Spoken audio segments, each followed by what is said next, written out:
Welcome to the Science of Magic with Gwilda Wiyaka, a program dedicated to uncovering the unified nature of reality and humanity's ever-evolving place as truly galactic beings. For more information on the Science of Magic with Gwilda Wiyaka, visit us online at www.thescienceofmagic.net.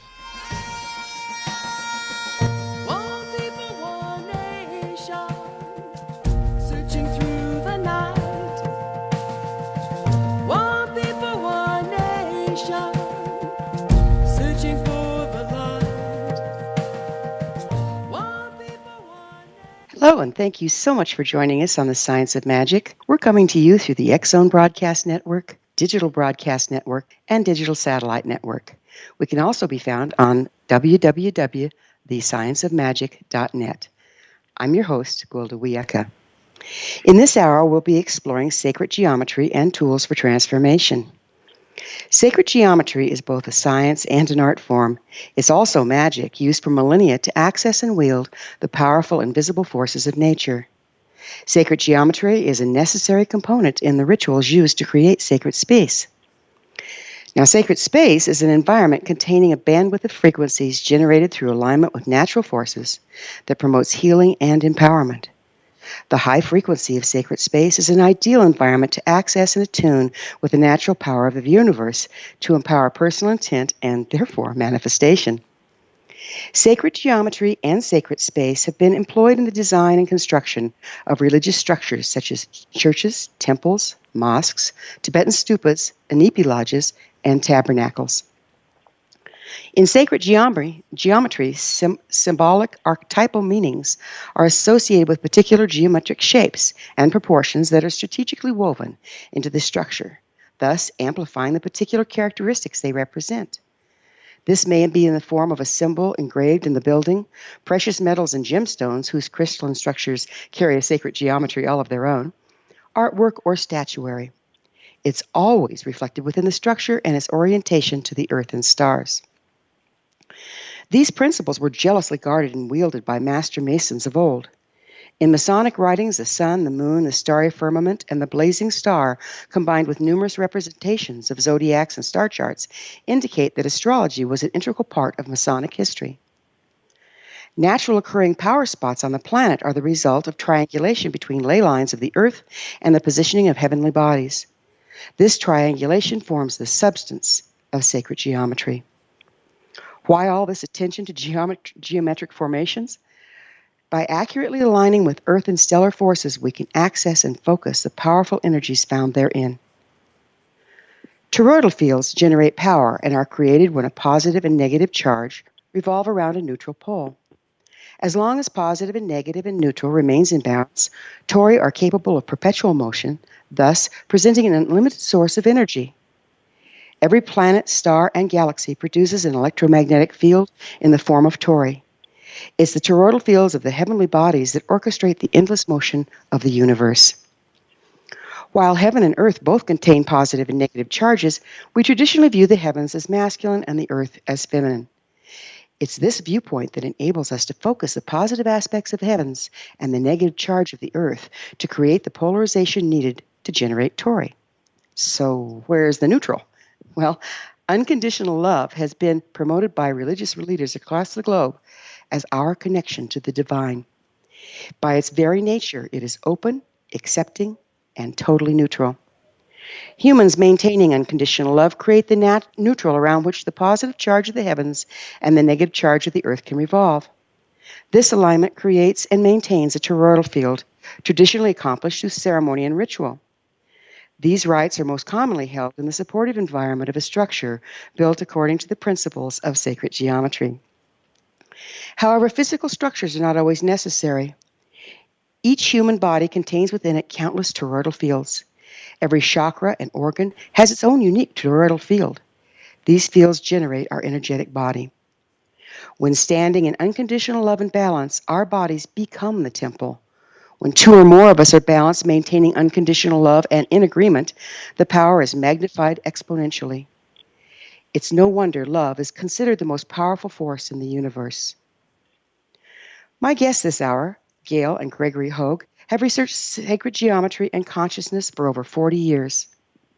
Following a major spiritual awakening in 1982, Gregory started creating energetic tools which provide transformative experiences to foster spiritual evolution and the expansion of Source. He is recognized as one of the leading experts in sacred geometry techniques. Gail Hoag is a health consultant, counselor, and educator and artist, and spiritual advisor. After a short break, we'll come back and I'll introduce to you our guests, Gail and Gregory Hoag. You are listening to The Science of Magic, and I am your host, Gwilda Wiyaka. Remember, you can always access this and other thought-provoking Science of Magic episodes on our website, www.thescienceofmagic.net. We'll be right back.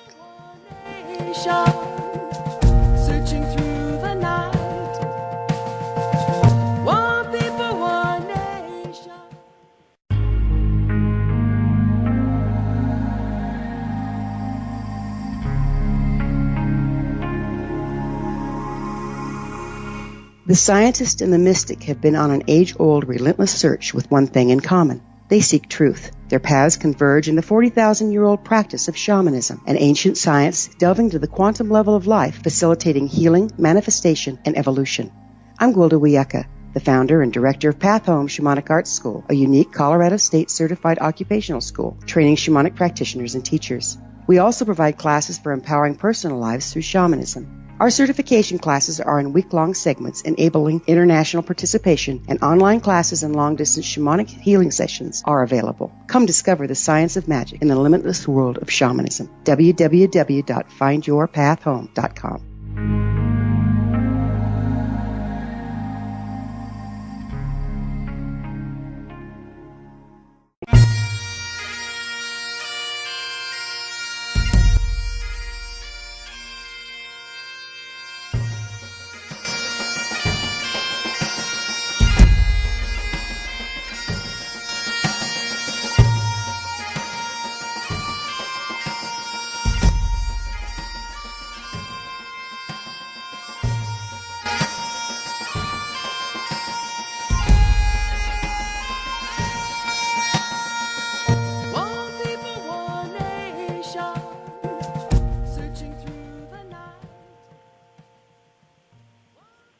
Welcome back. This is The Science of Magic, dedicated to unification and evolution of consciousness.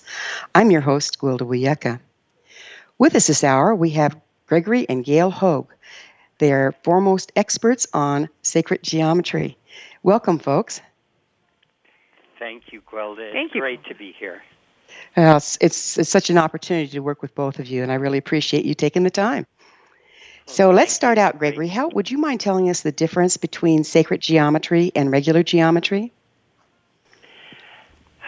It's more in a matter of perception, because obviously everything is geometric in this third dimension. And yet, when we start working with the patterns, the frequencies, the cycles, we look deeply into the structure of matter and even into the structure of galaxies, we find relationships that the more I've studied them, the more I've worked with them, the more I see everything is following a divine order and pattern, an unshakable pattern. And I think when we work with this information in a way that leads us to that understanding of the way the higher order of things work, the more sacred it becomes, I know in my life, because it's reflecting that truth that underlies everything. So how do you see this as affecting us on the planet exactly? Well, when you work with the right combinations of patterns and frequencies, cycles and spaces, what happens is you can create an environment that is much more coherent. You can create an environment, and we have, where there is an energy flow through it, where normally energy is not flowing. You can actually have an energy coming from very high dimensional levels, very fine frequencies that have a powerful effect on human consciousness and the body physiologically even. So that's what we're working with, to shift environments and shift people in those environments. So again, creating sacred space. Is this the kind of the basis behind art forms like feng shui? Yes, absolutely. And feng shui followed a lot that was done in India for millennia before, in Zarathustra. I'm not sure of the pronunciation, but bottom line, almost all indigenous cultures worked with the patterning of both their structures, the time of their day they found reflected certain patterns back to the body. So all indigenous cultures worked with sacred geometry to form what we call today the time-space continuum, in bringing everything together and focused. So I've studied, of course, the chakras and the acupuncture points and the meridians.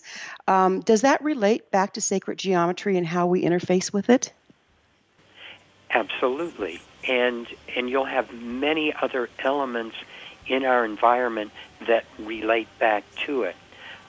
All of these different points, the major ones and even the fine ones, work with energy in a toroidal fashion, and that's what you were talking about at the beginning of the show. These toruses are like donuts, the way energy moves to create a vortex.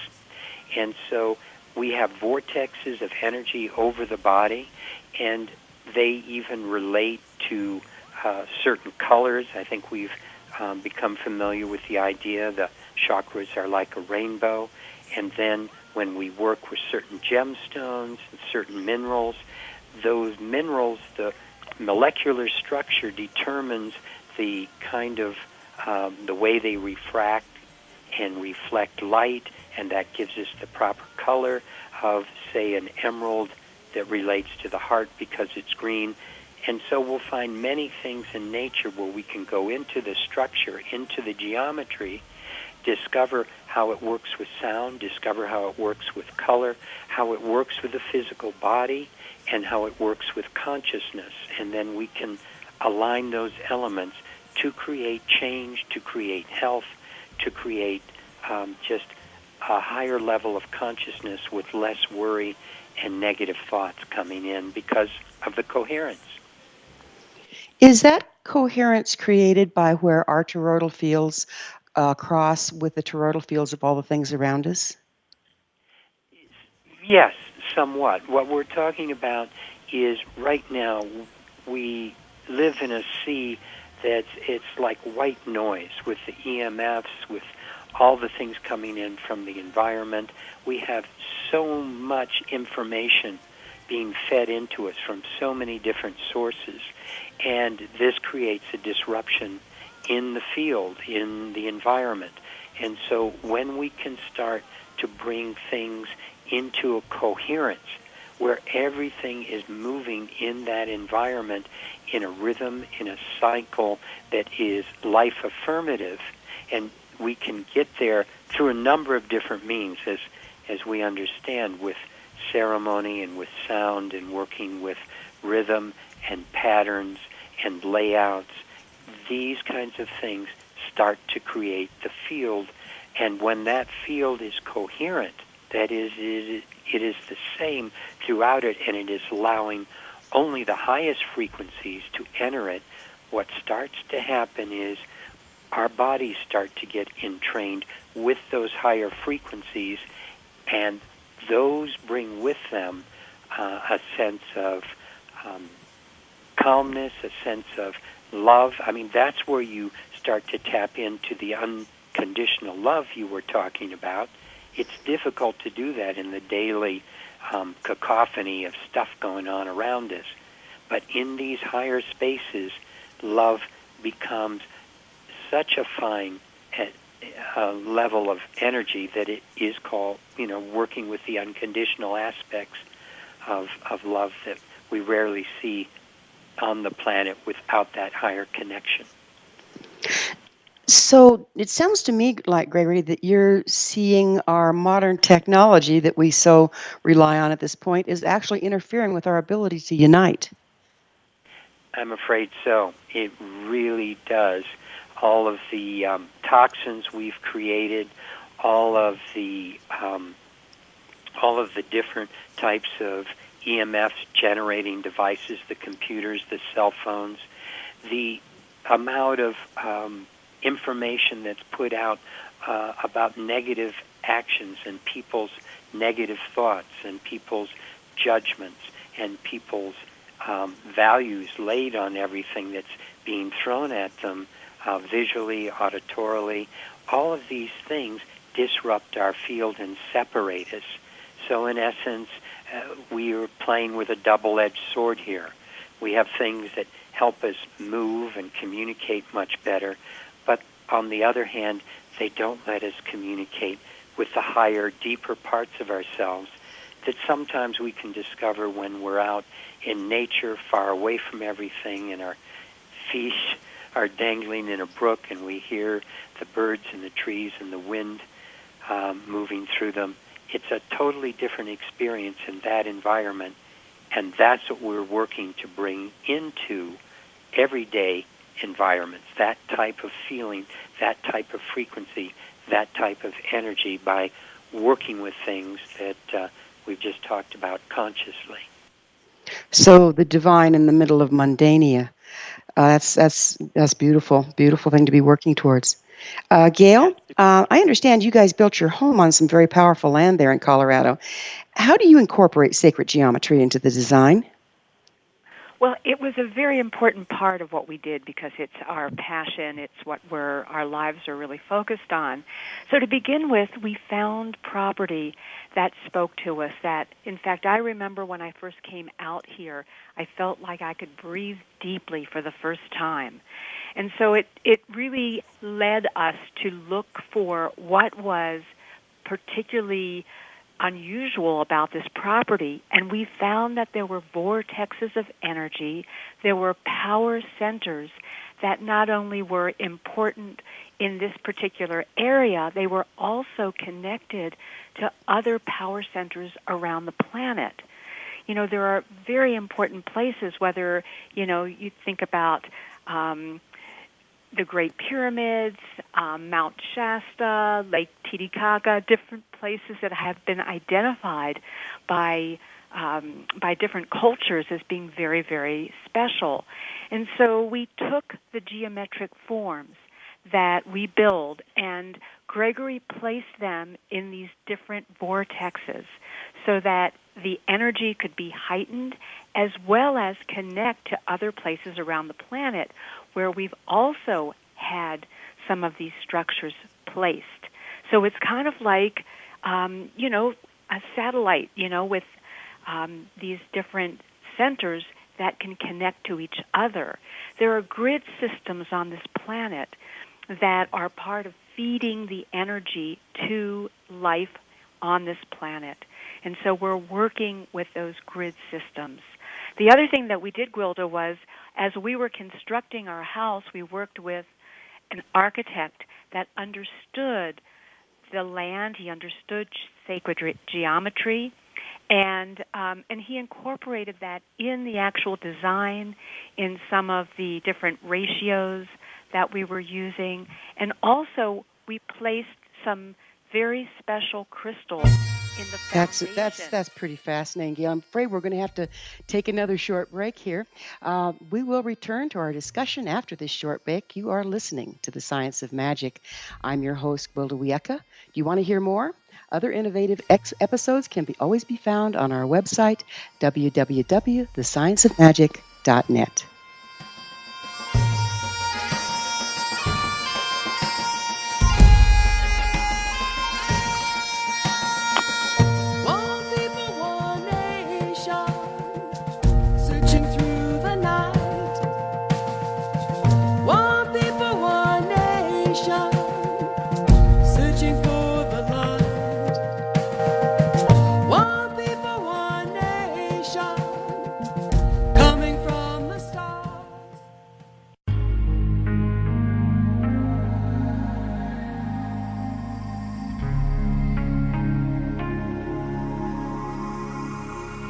The scientist and the mystic have been on an age-old, relentless search with one thing in common. They seek truth. Their paths converge in the 40,000-year-old practice of shamanism, an ancient science delving to the quantum level of life, facilitating healing, manifestation, and evolution. I'm Gwilda Wiyaka, the founder and director of Path Home Shamanic Arts School, a unique Colorado State certified occupational school training shamanic practitioners and teachers. We also provide classes for empowering personal lives through shamanism. Our certification classes are in week-long segments enabling international participation, and online classes and long-distance shamanic healing sessions are available. Come discover the science of magic in the limitless world of shamanism. www.findyourpathhome.com.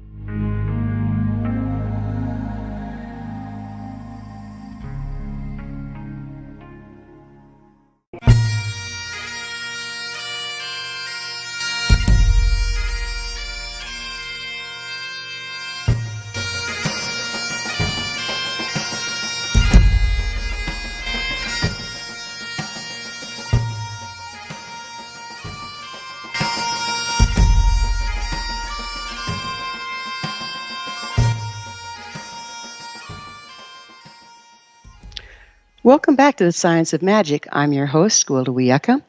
The Science of Magic theme song, One People, One Nation, is from the Winds of Time album by my musical group, Starfire.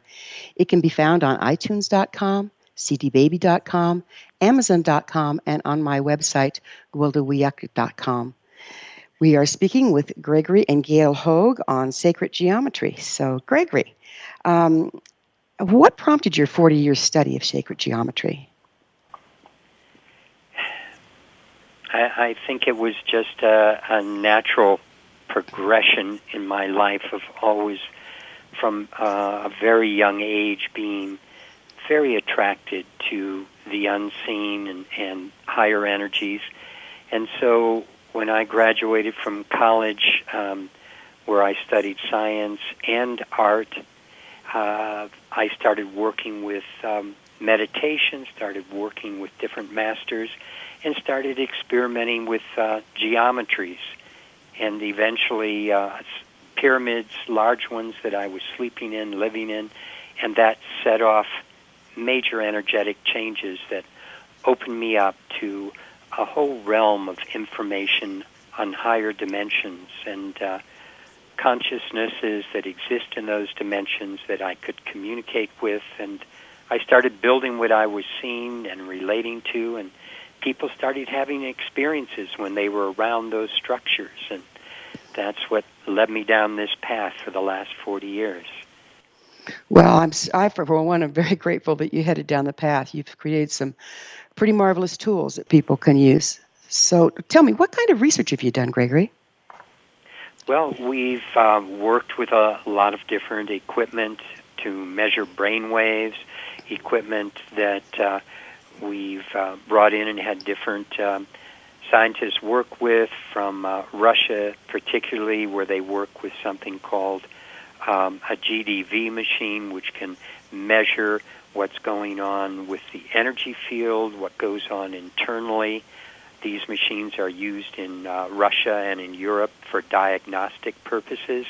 And what we've found is that some of the tools we build, people can be totally out of balance internally, and after 5 minutes of holding one of these tools that we create, they can be in balance, where the liver starts functioning more effectively, and other internal organs, as well as the energy field of the body becomes stronger and more filled in, and the body becomes more balanced. So those are the kinds of double-blind tests we've been going through the last few years, and testing how our equipment really does shift people's lives.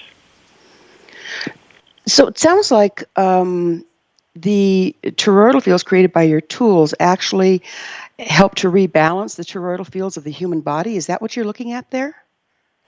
To a great extent, that would be one way of putting it. It's that the energy flows we're bringing into the body are very, very high frequencies that are normally blocked from flow within the body. And so when these energies start flowing through the body, it starts bringing things into order. And what we've seen is it affects things physiologically. It affects things emotionally. When people have those higher aspects of themselves moving through their body, they don't get as upset as easily. They are more cognizant of what's going on around them, what's happening with other people. A sense of intuition and telepathic communication starts happening, especially with animals. And so it's been a remarkable journey seeing how amazing we are as human beings, and that when we're given the space, the environment to explore that bigger part of ourselves, we start expressing a much better aspect of ourselves as well. You know, Gwilda, it puts us into connection with what you spoke about earlier with the neutral zone, that place of unconditional love. And when we're in that juncture of unconditional love, we're connected and we are able to really access more of who we are. And that's some of the magic that this brings together. To be the devil's advocate here, it occurs to me that if we're accessing more of who we really are and starting to function on a much higher frequency level, that there might be a bit of a healing crisis, physical, mental, emotional, and spiritual, in order to process out that which we are not. Have you found this? That's very true. From time to time, what we find is that when you bring energy into a system, it creates change. When you bring heat to ice, it melts. So there is transformation that starts to happen. And part of the process of transformation is to recognize what's there and to let it go. And the more quickly we're able to let it go, the better that we're able to cycle into what is the next thing for us that we really want to get to. So it's really a very divine process. It sounds like it, because I am a believer that all the horrendous things that happen on the planet through human beings is not really done by the human beings, but by their damage and their patterns. So if we can get that moving and become more of who we are and let go of who we are not, it seems to me that peace and prosperity would be the natural result. Absolutely. And we don't have to analyze it. We have to recognize it. We have to take responsibility for it at the level of acceptance. And in the acceptance, there's also forgiveness of ourselves, of other people, whatever. And again, the more we're in the heart space, we can allow ourselves to be in a place of gratitude for the process. And that just allows everything to keep transforming in a good way. I heard it said one time, and I love this analogy. You don't go through the garbage when you take it out. You just take responsibility for tying the bag and taking it out. And then letting it go and walking away. Absolutely. And absolutely. Why do we hang on to that stuff? That's a challenging thing to do without that higher guidance that I think we're finding. This is a time in history where massive change is possible, because there's so many energy shifts occurring on the planet right now that are supporting this new way of perceiving reality to come into human beings.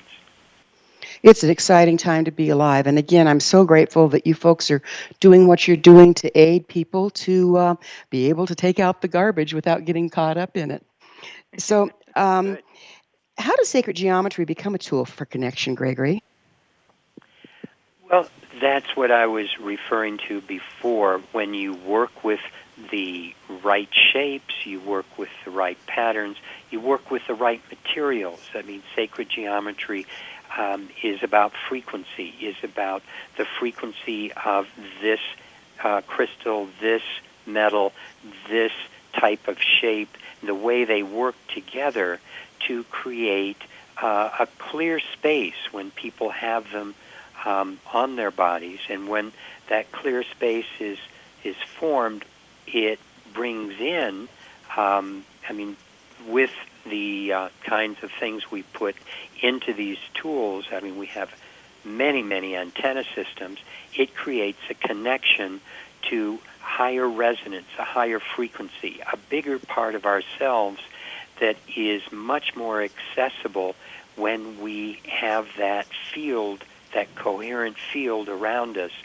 And that's how the sacred geometry that we're using is affecting so much change in people's lives, because it allows them to connect to that unconditional love inside. It allows them to open the heart space at their center and be able to operate their brain from that higher part of themselves, rather than thinking everything's coming from this environment. And that often puts us in the place of being a victim, rather than allowing us to be in charge of our life, as these tools seem to support people in being much more proactive in creating their lives. It sounds so empowering, and I believe it's the place that we're evolving to if we just allow ourselves to do so. This is really great information. Hey, we're going to have to take another short break. We'll be back on the flip side. You are listening to The Science of Magic. I'm Gwilda Wiyaka, your host.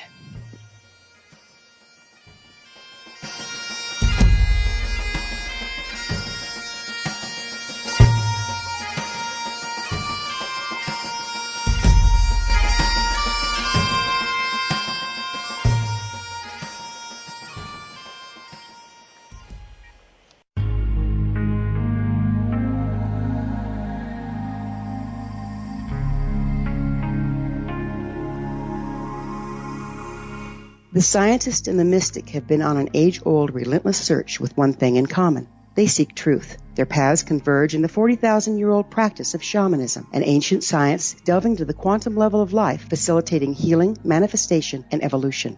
I'm Gwilda Wiyaka, the founder and director of Path Home Shamanic Arts School, a unique Colorado State certified occupational school training shamanic practitioners and teachers. We also provide classes for empowering personal lives through shamanism. Our certification classes are in week-long segments enabling international participation, and online classes and long-distance shamanic healing sessions are available. Come discover the science of magic in the limitless world of shamanism. www.findyourpathhome.com.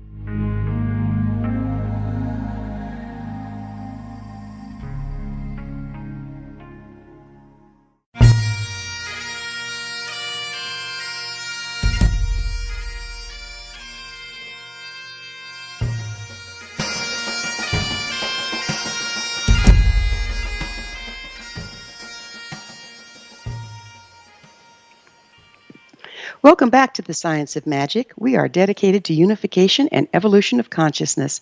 I'm your host, Gwilda Wiyaka. With us this hour are Gregory and Gail Hoag. Gregory, so nice to have you guys back. Thank you. It's wonderful to be here. Gail, as a wife and mother, how do you see sacred geometry as helping create sacred space in your home? Well, that's interesting because, we're multi-aspected people here. And, we for one thing, our home is filled with the tools that we create. So we have some of these beautiful sacred geometry forms hanging from the ceiling, on a counter. We wear them. Our children wear them. Even our pet is wearing one now. So they are a very integral part of our life. And also, we're so much involved with wanting to, to have a better relationship with our family, with our loved ones, with our community. And so those are conversations that we have oftentimes with our family and friends. That's amazing. I had the privilege of seeing some of your tools and playing with some of your tools. You gifted me one just recently before the interview, and I'd like to talk a little bit more about those in just a second. But Greg, you started your business together around the time you married in 1985. Do you mind telling us about Metaforms, your mission statement, and the intent you actually have for your company? We're really dedicated to supporting the evolution of human beings, the plants, the animals, the planet, and working with tools that do precisely that by bringing in higher dimensional energies and helping people understand the major shifts that are afoot, and that it's all going to be okay in the end. I mean, that's our deep feeling. And so that's what started it, and we've been creating tools for the last 30 years to support people in that process, in their awakening, in their well-being. So one of the tools that I got to play with just recently is the Heart Companion. And what I discovered is that it really takes the edge off of the work involved in staying centered in heart when you're, again, being bombarded by electromagnetic frequencies and imbalances in the environment.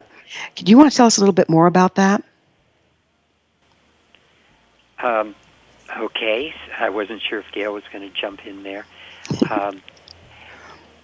The Heart Companion starts to create those higher dimensional frequencies that really open the heart space.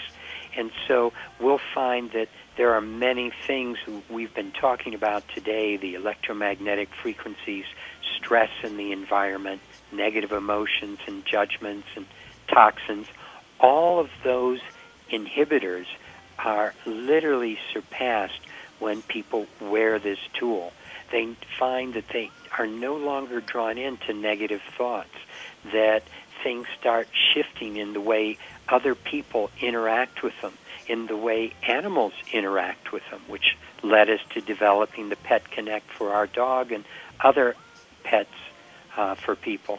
And so what we found is that by wearing the Heart Companion, a person can feel centered, and the bottom line thing is people just start feeling good and start feeling present and productive and more focused, and it's all because of the energy that's generated by that tiny piece that they wear around their neck that's filled with all types of antenna systems and circuit boards and certain frequencies and elements.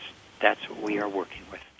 You know, Gwilda, I want to just jump in here and talk about how important it is for us to be coming from our heart center now. We've spent so much of humanity in the head, particularly in our Western culture, and it's time for us to really honor the wisdom of the heart.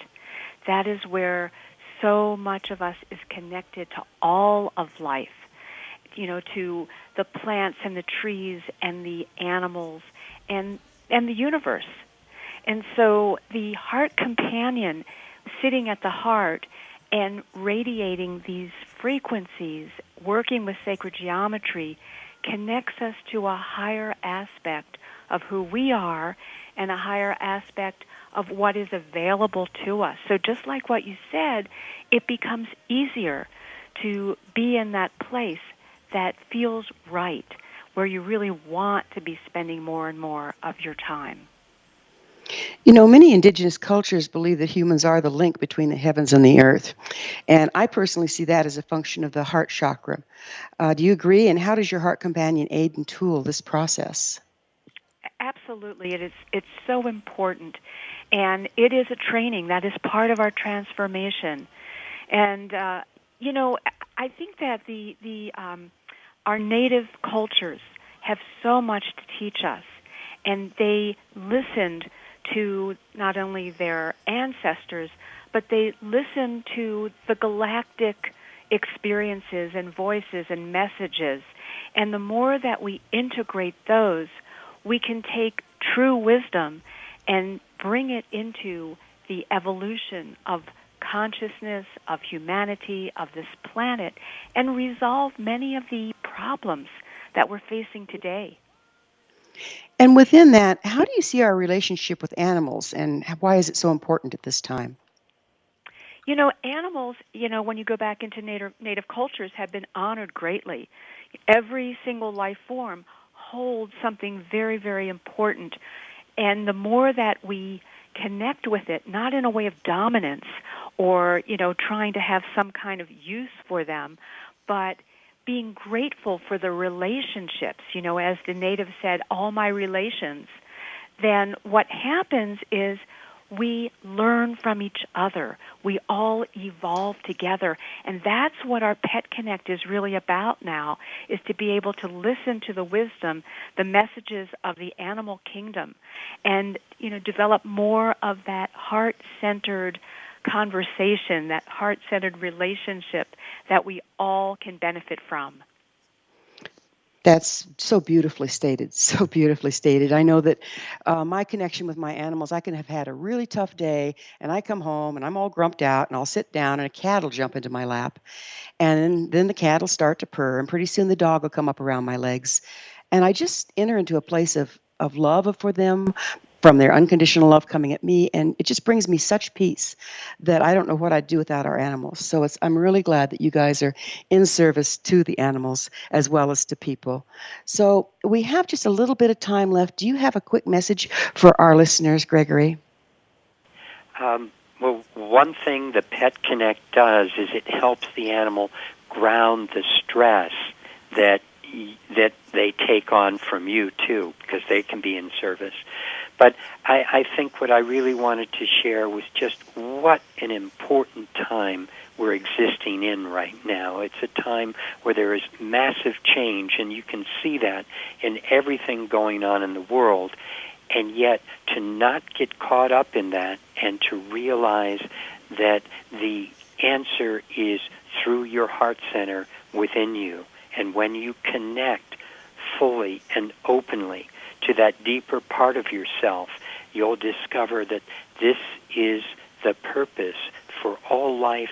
Everything can be found within you, and that experience of unconditional love can start to flow through you.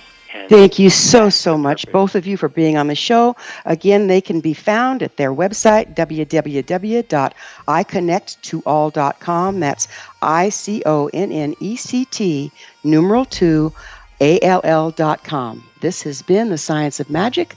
I'm your host, Gwilda Wiyaka. Remember, you can always listen to this and other thought-provoking episodes on our website, www.thescienceofmagic.net. Until next time, dear ones, may you be blessed with knowledge and comforted with love. One people, one nation.